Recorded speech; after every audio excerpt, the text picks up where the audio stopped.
everybody, once again. This is our world civilization class. This is the history class, class number 2. This class is 15 weeks, remember. So there's no midterm yet. That's going to come around week 7. So next week you will have a lecture for this class, all right? The only class that you have a midterm for next week will be your information class, your library information class, all right? So today I would like to start talking about a group of people called the Sumers or the Sumerians, all right? Because we're going to start back in history and talk about how different civilizations brought different ideas and things that we take for granted today into existence. And the Sumerians had many firsts, okay? One of the firsts that they had was they made the first schools. Of course, they didn't have computers in there and they probably didn't sit in desks. They probably sat on the floor, but they did start schools as a learning institution, all right? They also did the first aquariums where they would house sea life. Like when you go to the New York Aquarium or the aquarium out on Long Island and you see different types of fish and different types of sharks and whales and habitats in which these animals live. So they were responsible for the first aquariums. And the other thing that's pretty interesting, and it kind of ties into when we talked about Boolean searches in the other class, the first library catalog. Now library catalogs are online and you access the information through a computer, but not that long ago, there were all these little cards in these drawers and they had the titles of books and they had books under subjects and they had books listed by authors so that you could locate them in the library. So the 3 things that the Sumerians did, okay, was to start the first schools, the first aquarium, and the first library catalog. There are many other things, but those will give you an idea of what they did. They came from an area called Mesopotamia, which is today modern day Iraq, and it was about 1017 BCE, before Christ. And the name Sumer comes from the word black-headed, or it's also known as an area of civilized people. So the Sumerians were very creative, very smart, inventive. And the area of Mesopotamia fell between the Tigris and Euphrates rivers. And it made the ground very, very fertile because every time there were a rainy season and the rivers would overflow their banks, the silt from the bottom of the river would be washed up onto the shores, creating great area for agriculture and for growing. And if you have an area where you can grow food, it is an area that will support people and people were able to live there. And that's when Sumerian city-states were formed. Later on, the city-states were formed into 6 areas. And with a lot of water and a lot of land, the Sumerians prospered and they were around for a long time. Then Sargon the Great came to power and he began to rule differently. He didn't want just to be him. He started to distribute his responsibilities to his officials. And each official would be in charge of one of the city-states. And that even included his daughter. And so that allowed him to have a large area to rule over, but also some control through other people. However, at 2037 BCE, it was invaded by the Gutans, and Sumeria was overrun and changed. Then we had the Sumerian Renaissance. Renaissance is a word that means rebirth. And one of the most important renovations was that they began to do writing. writing was invented at that time. And why is that important? Well, because you can record history, you can communicate with people, um, you could write down directions, you could talk about whether or not the floods come at this time and how bad it was at that time and what what you did. So this was the beginning of recorded history in the Sumerian Renaissance. They also developed the idea of time, and they started to think of us of a day being 24 hours. The first 12 hours morning part, the second 12 hours for afternoon and evening. They also divided minutes into 60 seconds, okay? They also divided the hour into 60 minutes. And that's what we have today. So this was quite a long time ago. And they created the first written records and the first written accounts of history.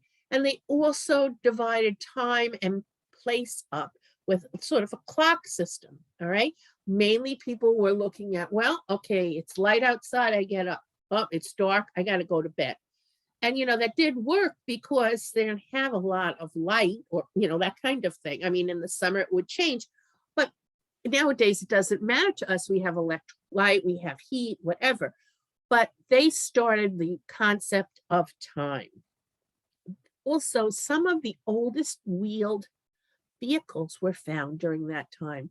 And history states that the Sumerians were the ones who actually created the wheel, the development of the wheel.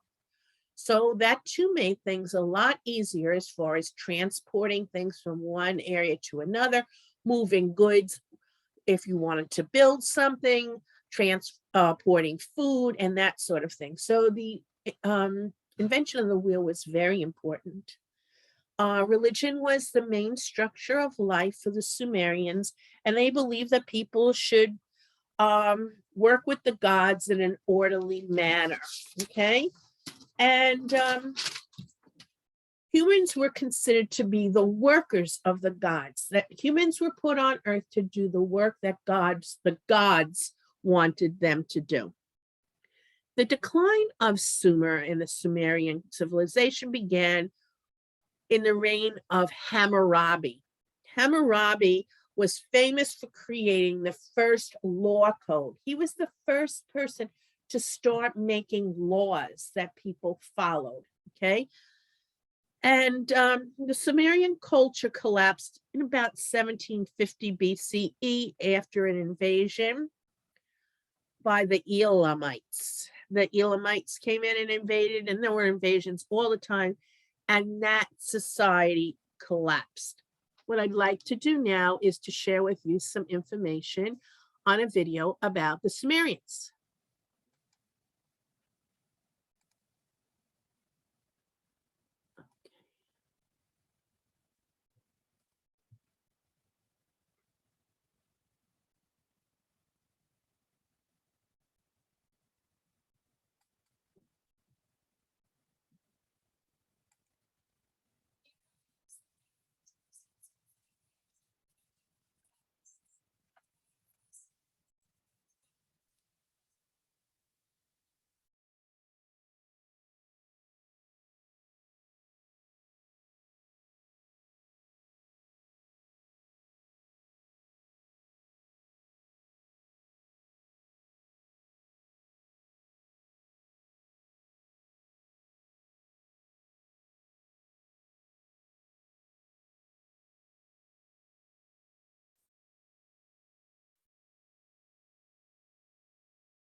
Okay, so we really got a good picture of the beginning of the Sumerians in the area of Sumer and their great inventions and how their cities flourished and what happened with the decline.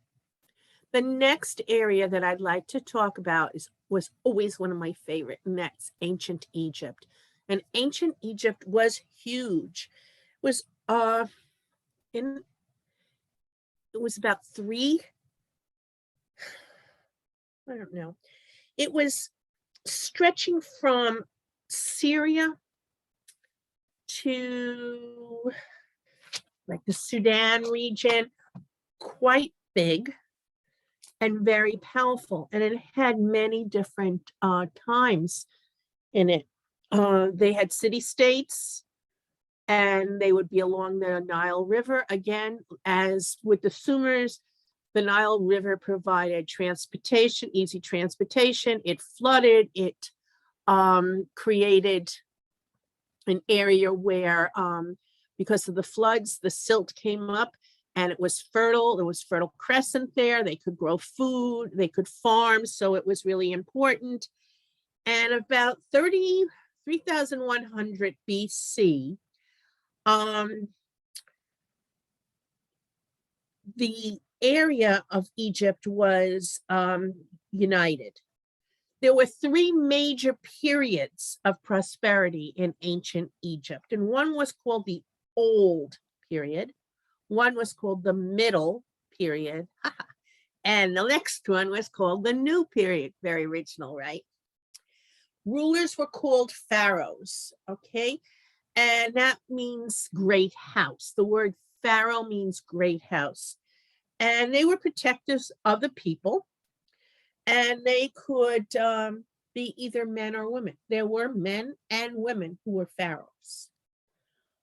It was believed that these rulers had an afterlife, and because of that, they would prepare great burial chambers for these rulers. We see pictures of the pyramids of Giza in Egypt.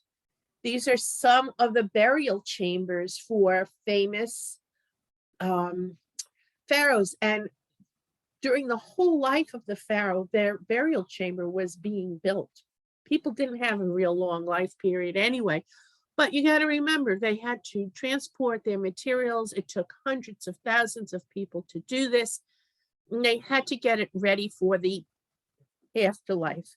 The afterlife was provided for the pharaoh in that they put food and water and clothing and a boat in case he had to travel, and probably his pets. His pets could be in there. And sometimes they would bury some slaves in there as well, so that he would have handmaidens and helpers in the afterlife, so that he would be comfortable. And when they were put into their burial chambers, many of you know all about mummies. They would be mummified, and there was an embalming process where they would take out the organs of the pharaoh and they would put them in little jars and put those into the burial chamber. And then they would take yards and yards of gauze, hundreds of yards of gauze, and wrap it around the mummy to preserve it. And because it's dry there, and with this embalming process and with this preservation with the gauze, we still find mummies today that are pretty well intact. So they did a really good job about that. The Egyptians were known for their math skills, and one of the things that indicates that is how they built the pyramids. Listen, they didn't just put these things up and they came out perfectly. They developed something called a cubit, and a cubit was used to build the pyramids, and it was a type of measurement. And they would,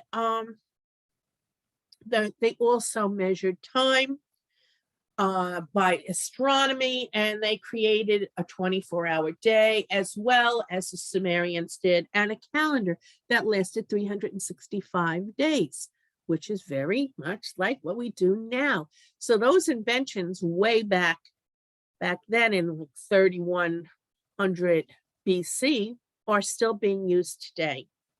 And they also helped to develop irrigation.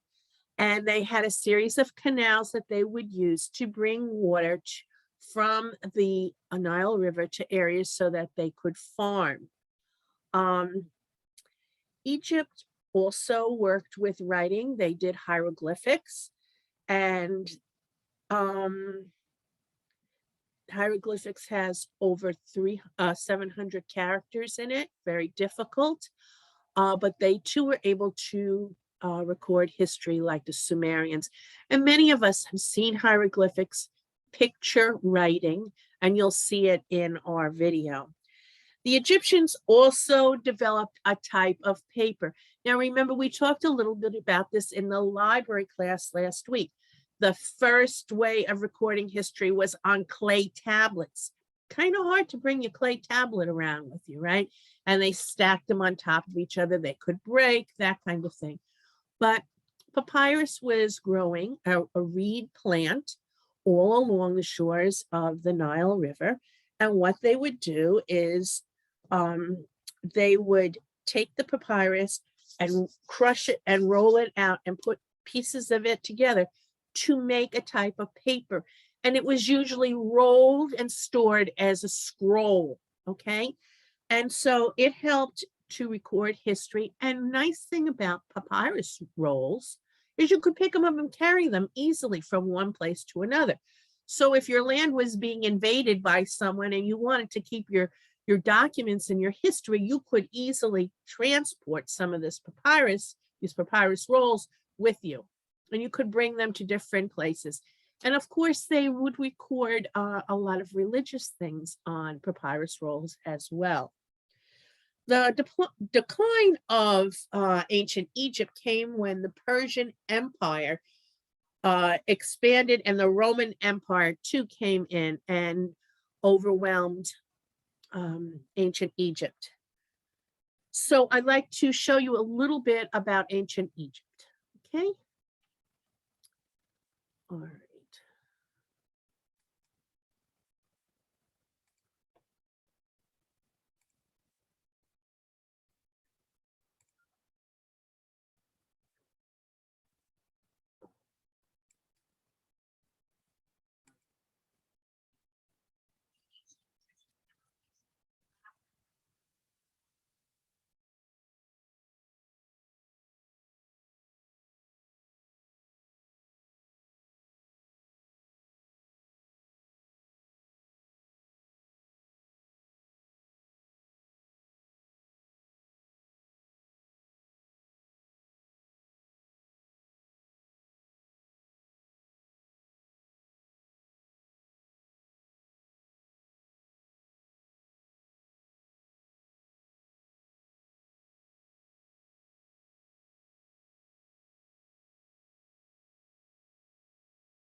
right? I always love that stuff. The final topic that we're going to talk about today, and we're moving along because we have lots of history to cover, is about Judaism and how it expanded global history. And you just heard a little bit about how Judaic writing was also a way to bring information to people. Um, Most of the people who were Jews lived in Israel, and they also lived worldwide. Okay, and it was it is a very influential religion because it is the base for both Christianity and Islam. Now, when we get to the Bible, for instance, the Bible has the Old Testament, which is what comes from Judaism, and then it has the New Testament. So the basis for the learning process comes from the Old Testament and then moves on forward. Um, Israel was the country, the area that they were living in was also called Canaan, and it was the crossroads of civilization. The Torah comes from the first 5 books of the Bible. Abraham in Genesis is contacted by God, and in Judaism believes that one God, monotheism, is what happens. We would talk about Egyptians and gods. We talked about the Sumerians and gods. They believed in the god of fire, the god of the sky, the god of this, water. Okay. Judaism starts and they believe in monotheism. Monotheism means the belief in one God. All right. And they believe that Canaan is where they were to live, and that Abraham was tested many times, and God said, you must prove your faith to me. And he does give Abraham some tasks to do, and God is very merciful. He will not hurt him, and he says, you have proved yourself to me and your faith. The Jews wandered for many years looking for a place to establish their land, and Hebrews, or the Jews, became slaves for the Pharaoh, and he was very angry with them and persecuted them, and they did not have a good life.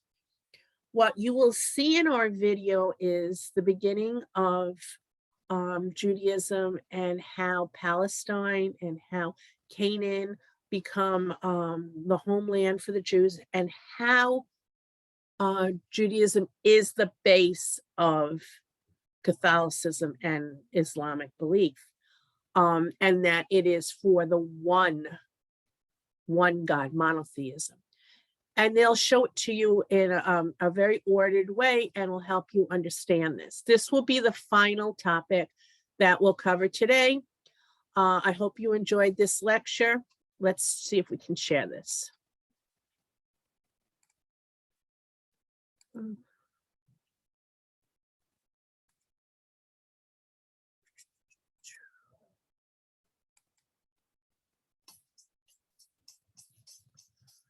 I can't do this whole thing.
Okay.